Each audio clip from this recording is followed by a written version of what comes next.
ईमानदार मिठाई वाला। एक गांव में महेश नाम का एक हलवाई रहता था। उसकी दुकान दूर दूर तक मशहूर थी।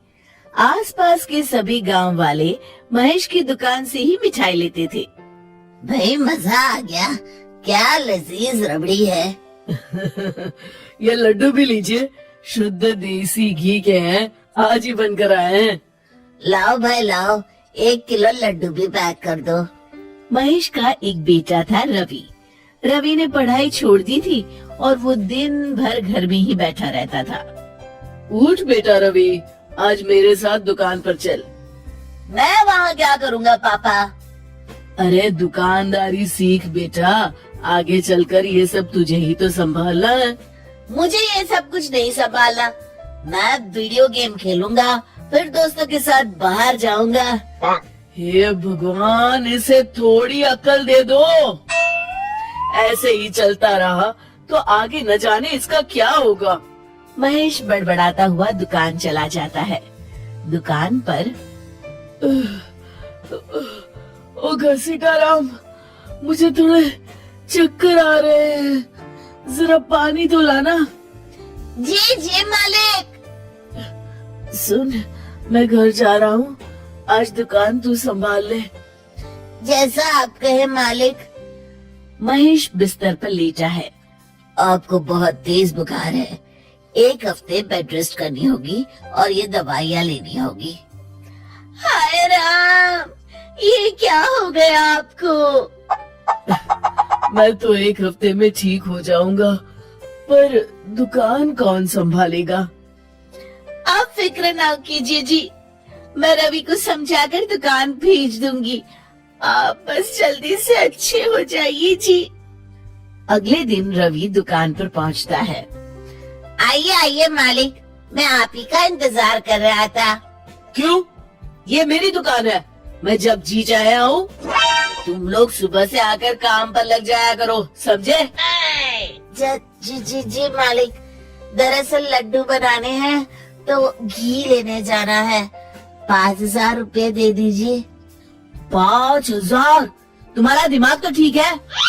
इतने महंगे लड्डू बनाएंगे तो मुनाफा क्या होगा? पर देसी घी भी तो बहुत महंगा है ना मालिक। क्या जरूरत है देसी घी की? डालडा ले आओ। पर मालिक। मुझसे बहस मत करो, जितना कहा गया है करो। और क्या क्या बन रहा है? मावे की बर्फी मालिक। मावा मावा मावा। हाँ। तभी उसकी नजर एक डब्बे पर पड़ती है। ये क्या है?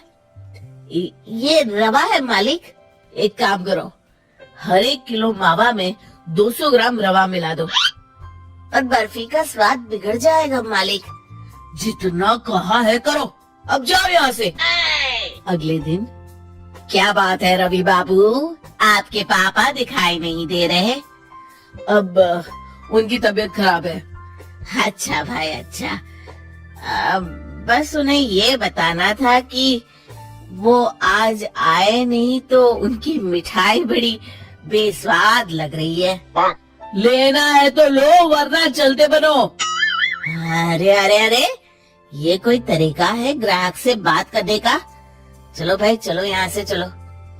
अगले दिन भैया, कल जो मैं लड्डू ले गया था उनका स्वाद बड़ा बेकार लगा। महेश बाबू का नाम सुनकर बड़ी दूर से आया था। 200 रुपए में इससे अच्छा और क्या मिलेगा? सुबह सुबह मनहूस बातें मत करो, कुछ लेना है तो लो, वरना फूटो यहाँ से। रवि के इस व्यवहार के चलते 2-4 दिनों में ही ग्राहकों का आना कम हो जाता है। मैंने तो सोचा था कि कम पूंजी में ज्यादा मुनाफा होगा, पर यहाँ तो घाटा हो रहा है।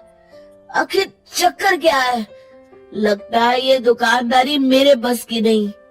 महेश ठीक होकर दुकान लौटता है तो घसीटा राम उसे सब कुछ बताता है। हे भगवान, इसने तो मेरी सालों की मेहनत पर पानी फेर दिया। अब क्या करेंगे मालिक?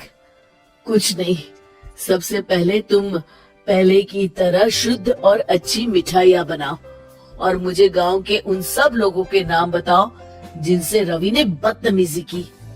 रवि, कल सुबह दुकान पर आ जाना, बहुत जरूरी काम है। मुझे नहीं आना, मैंने 1 हफ्ता दुकान संभाल ली है, अब संभालो आप। दुकान तो तूने जैसे तैसे संभाल ली, पर सीखा कुछ नहीं। कल तुझे बहुत जरूरी सीख देनी है। रवि पैर पटकता हुआ बाहर चला जाता है। अगले दिन ये ले ताजी शुद्ध मिठाइयाँ। मैं इतनी मिठाइयों का क्या करूं?